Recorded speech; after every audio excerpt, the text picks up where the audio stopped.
Le Padre Pio m'accueillit quand j'étais petit, je pense vers 8 ans. Ma mère avait été dans une brocante et avait ramené tout un stock de cassettes vidéo sur des événements surnaturels, type apparition, type grande figure de sainteté, dont Padre Pio. Et je me souviens bien de ce mercredi après-midi, je pense que j'avais 8 ans, où j'ai regardé tout seul une cassette vidéo sur Padre Pio. Ça m'a scié. Et quand le soir mes parents sont rentrés, je leur ai fait tout un laïus. J'ai prêché pour la première fois de ma vie, je pense, ce jour-là. Et c'était sur Padre Pio. Et il est là depuis, en toile de fond dans ma vie, c'est un compagnon. Et je suis heureux de vous parler de cet homme que j'appelle volontiers le séraphin blessé. Padre Pio, c'est du feu, c'est le feu et c'est la souffrance. L'amour jusqu'à l'incandescence, jusqu'au vertige. C'est un fils de saint François d'Assise, le père séraphique, ainsi qu'on l'appelle, François d'Assise, dont sainte Angèle de Foligno dit qu'il a vécu toute sa vie sous la croix, au pied de la croix. Et vous avez peut-être à l'esprit des représentations, d'ailleurs il y en a peut-être dans la chapelle, de saint François d'Assise en train d'étreindre Jésus crucifié, Jésus qui détache un bras de la croix pour prendre François. C'est un digne fils du père séraphique que ce séraphin blessé. Lui se voyait comme le Cyrénéen. Il se voyait comme le dénommé Simon, chargé de toutes les peines du monde. « Je serais heureux de vous servir de Cyrénéen », écrit-il à l'un des nombreux destinataires de ses lettres. « J'espère que dans ta charité tu n'oublies pas celui qui porte la croix pour tous. » Voilà Padre Pio, un homme sous la croix, un homme qui porte toute l'humanité sur son dos. Il voulait soulager chaque homme, il voulait sauver chaque âme, et il endurait tout pour que Jésus soit aimé. Il est deux sirènes, c'est un titre qu'il se donne, et c'est le genre de vie qu'il mène.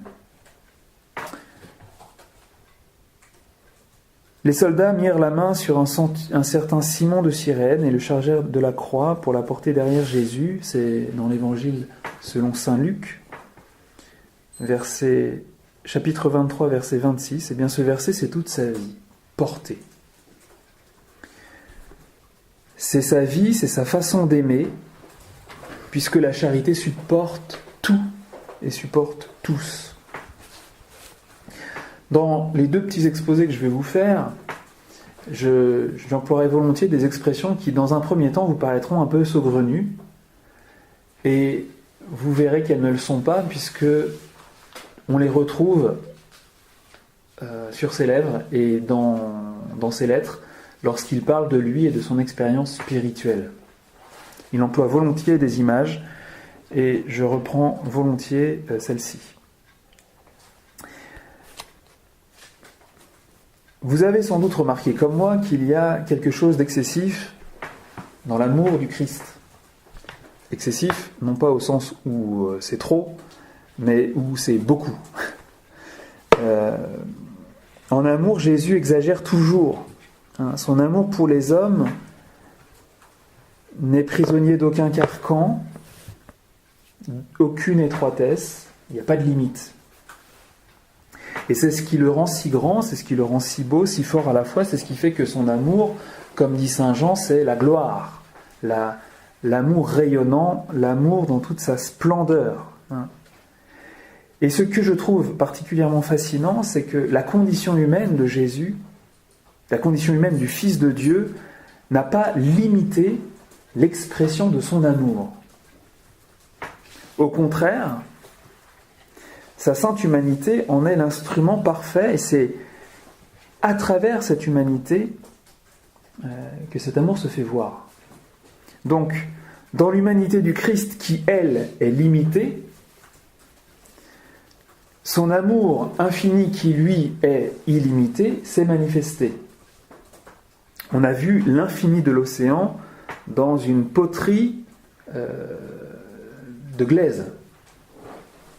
On a vu Dieu en l'homme. Et c'est la raison pour laquelle l'amour de l'homme-Dieu, l'amour du Christ, nous comble d'étonnement, nous sidère. Un homme montre Dieu. L'humanité de Jésus montre la divinité de Jésus. Le cœur humain de Jésus montre et contient l'amour même de Dieu. Et c'est toute la doctrine du Sacré-Cœur qui était chère à Padre Pio. Or, on ne saurait vivre indéfiniment en portant une telle fournaise au-dedans de soi. La passion de Jésus peut donc être regardée comme une dilatation ou une distorsion de son humanité sous la pression trop forte de l'amour infini. Et son crucifixion, sa mort, c'est comme un éclatement, le transpercement de son cœur, d'où jaillissent le sang et l'eau. De ce point de vue, c'est l'irruption d'un volcan. À vrai dire, cette apothéose, cette ouverture du cœur vient du dedans plus que du dehors. Et là, c'est Sainte Catherine de Sienne qui nous le dit en reprenant un enseignement qu'elle a reçu de Jésus. Elle lui parle « Doux agneau sans tache, vous étiez mort quand fut ouvert votre côté, pourquoi donc avez-vous voulu que votre cœur fût ainsi blessé et entr'ouvert ?» Alors Jésus lui répondit « J'avais plusieurs raisons, mais je vais te dire la principale. C'est que mon désir du genre humain était infini, alors que les tourments et les souffrances que j'endurais étaient finis. » De limiter. Je voulus donc, en vous montrant mon côté ouvert, que vous voyiez le secret de mon cœur, que je vous aimais beaucoup plus que je ne pouvais vous le montrer par ma souffrance finie. C'est-à-dire limitée et même en l'occurrence terminée. Je vous aimais beaucoup plus que je ne pouvais vous le montrer par ma souffrance. Pourquoi est-ce que je vous dis cela ? D'une part parce que c'est beau, mais parce que s'aventurer dans la vie intérieure du Padre Pio, c'est réellement descendre dans le cratère d'un volcan en activité. Ça bouillonne, ça fume, ça chauffe, tout à coup ça explose, on voit, on ne voit plus, on tremble, on suffoque. La lave, c'est la terre qui saigne. Et dans ce sang de la terre, il y a du feu. Eh bien, dans l'âme de Padre Pio, il y a cette lave. Écoutez-le. Il parle à son père spirituel. « Ah, mon père, quel volcan je sens ! Et je constate qu'il s'embrase de plus en plus dans mon esprit. Je sens brûler encore mes entrailles. Bref, tout est mis à feu et à sang, esprit et corps. Qui me tirera de cette fournaise allumée dont le feu inextinguible brûle et ne consume jamais. Je suis submergé par un océan de feu. La blessure qui s'est rouverte saigne et saigne encore. Là, il fait sans doute allusion à la blessure du cœur lors de la transverbération. Cela seul suffirait à me donner 1000 et 1000 fois la mort. Ô mon Dieu, pourquoi est-ce que je ne meurs pas ? C'est pour moi une disgrâce de ne savoir exprimer et extérioriser ce volcan toujours en activité qui me brûle et que Jésus a placé dans mon cœur si petit. Dans mon cœur si petit, voilà. Cette affaire de distorsion, de dilatation que nous voyons dans la vie du Christ et qui... On aurait pu prendre ça pour de la poésie, mais c'est pas de la poésie, c'est ce que nous retrouvons lorsque Padre Pio veut rendre compte de son expérience. Il est porteur d'un amour trop grand pour lui. Et cet homme nous apparaît comme un homme écrasé par l'amour. Il écrit encore à son père spirituel, « Mon père, je me sens noyé dans la mer immense de l'amour du bien-aimé. L'âme, à en sentir le poids infini, ne sait comment faire pour le porter, et je me sens anéanti et conquis. Le petit cœur se sent impuissant à contenir cet amour immense, comme il se déverse dans le petit vase de mon existence. Je souffre le martyre de ne pouvoir le contenir. Je sens presque les parois internes de mon cœur éclater. Comment fait-on pour supporter l'infini sur soi-même ? Je me sens mourir, mon Dieu, vous avez mis en moi un fleuve de feu. Autre parole, les étreintes du bien-aimé ne peuvent arrêter ce martyre déchirant de l'âme à se sentir incapable de porter le poids d'un amour infini. Je vous lis volontiers ces paroles du Padre Pio parce que nous allons vivre la Pentecôte et que comme tout le monde, nous allons demander sur nous l'Esprit Saint, nous allons demander qu'il remplisse nos cœurs de son amour, n'est-ce pas ? Eh bien voilà, on en est incapable de porter le poids d'un tel amour. Il se déverse tout entier dans le petit vase de cette créature qui souffre un martyre indicible et se sent incapable de porter le poids de cet amour immense. Hélas, qui viendra me soulager ? Comment ferai-je pour enfermer l'infini dans mon cœur petit ? Comment faire pour toujours le contenir dans l'étroite cellule de mon âme ? Je crois qu'avec ces paroles, nous avons accès au secret du secret, au cœur du cœur de Padre Pio. Sa vie qui paraît invivable, cet amour, cette vie brisée, cette vie, on a presque envie de dire, déchiquetée par la croix, par la souffrance, par les angoisses, par les agonies. On se dit, mais quelle est la cause de tout ça ? Pourquoi une vie humaine aussi tordue, aussi défigurée ? Eh bien, c'est parce qu'elle est porteuse d'un amour trop grand qui l'a fait éclater, qui ne peut la contenir. Comme Jésus en croit.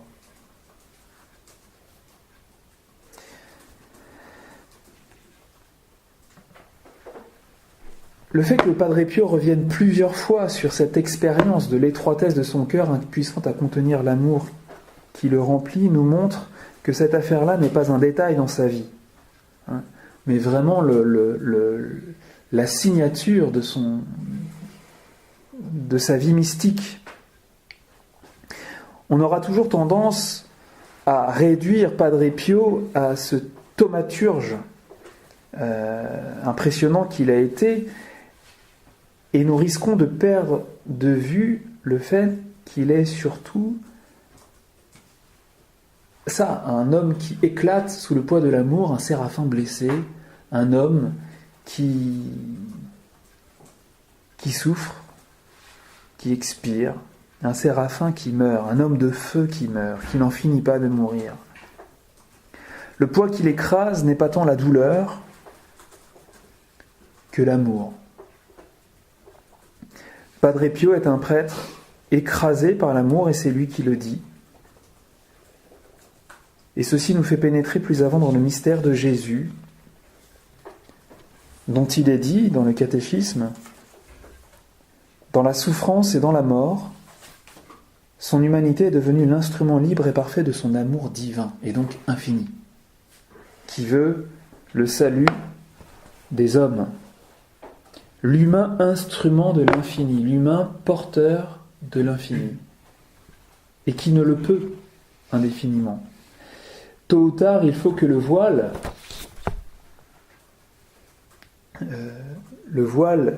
l'humain se déchire pour laisser voir l'infini, la splendeur, la gloire de l'amour. Il y a un texte comme ça dans la lettre aux Hébreux qui nous parle de la chair du Christ comme d'un voile à travers lequel on passe pour accéder à la divinité. Alors c'est vrai que ça nous parle de l'Eucharistie, bien sûr, et du salut, mais je pense qu'on peut aussi voir dans ce voile, dans cette chair, cette humanité fragile qui doit se déchirer pour nous laisser voir ce qu'elle nous apporte essentiellement, l'amour rédempteur du Seigneur. Tu as la référence d'Hébreux ? C'est le chapitre 10, versets 20 et 21. Sainte Catherine de Sienne disait de Jésus, c'est l'amour qui le tient, ce ne sont pas les clous. Et c'est l'amour qui tient Jésus en croix. Padre Pio, c'est l'amour qui le broie. Le poids infini de l'amour rédempteur, sachant que l'amour est toujours, d'une manière ou d'une autre, rédempteur.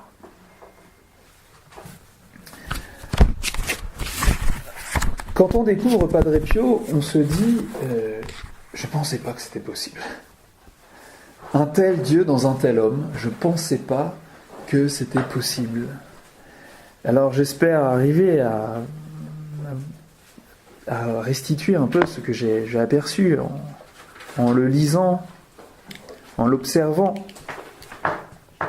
Ce qui me paraît particulièrement précieux pour nous, chez lui, c'est ce lien entre le sacerdoce, bien sûr, et la passion, la proximité entre le prêtre et la croix. Qu'est-ce qu'un prêtre ? C'est beaucoup disputé ces dernières décennies sur l'identité sacerdotale. Qu'est-ce qu'un prêtre ? Qu'est-ce que le sacerdoce ? On aimerait pouvoir le dire en un mot. Mais quel mot ? Jean-Paul II, en évoquant la figure du Saint curé d'Ars en 1986, disait « Dans le prêtre, le Christ revit sa passion pour les âmes. » Ça nous oriente, ça nous aide à voir ce qui nous définit, nous qualifie. « Dans le prêtre, le Christ revit sa passion pour les âmes. » Dans Pastores d'Abo Vobis, il écrit au numéro 13 « Jésus accomplit sa fonction de médiateur par l'offrande de lui-même sur la croix, par laquelle il ouvre une fois pour toutes l'accès au sanctuaire céleste et à la maison du Père. » Encore, c'est vrai pour Jésus, pour le prêtre, il y a un lien entre cette fonction de médiateur et la croix. Sur la croix, Jésus-Christ porte à sa perfection sa charité pastorale. C'est au numéro 30 de Pastores d'Abo Vobis. Alors, on retrouve donc dans le magistère ce que nous contemplons de manière extraordinaire dans la vie de Padre Pio, ce lien entre sacerdoce et la croix. C'est vrai en Jésus et c'est vrai en nous. Il me semble qu'il faut aller au bout de la parole célèbre de Saint Jean-Marie Vianney, le sacerdoce, c'est l'amour du cœur de Jésus. Alors moi j'ai été formé à l'école du père Didier Proton au séminaire. Il nous disait de la passion de Jésus.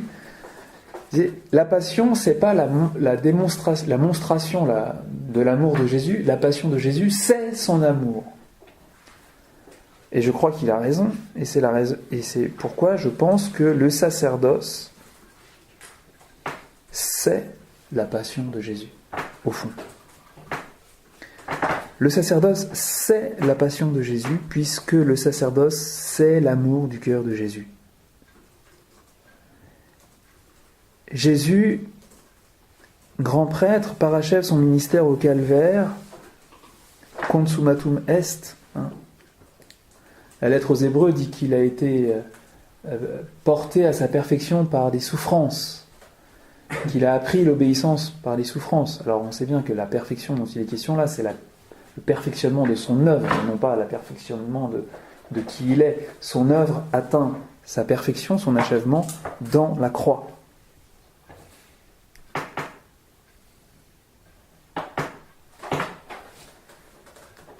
Eh bien nous aussi.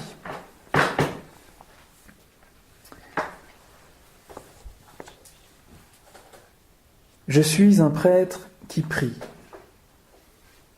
Padre Pio disait ça de lui. Juste ça. Je suis un prêtre qui prie. Mais en fait, ce prêtre qui prie, nous on le voit, lui c'est ce qu'il se dit, ce qu'il voit de l'intérieur, mais nous de l'extérieur on voit, c'est un crucifix, ce prêtre qui prie.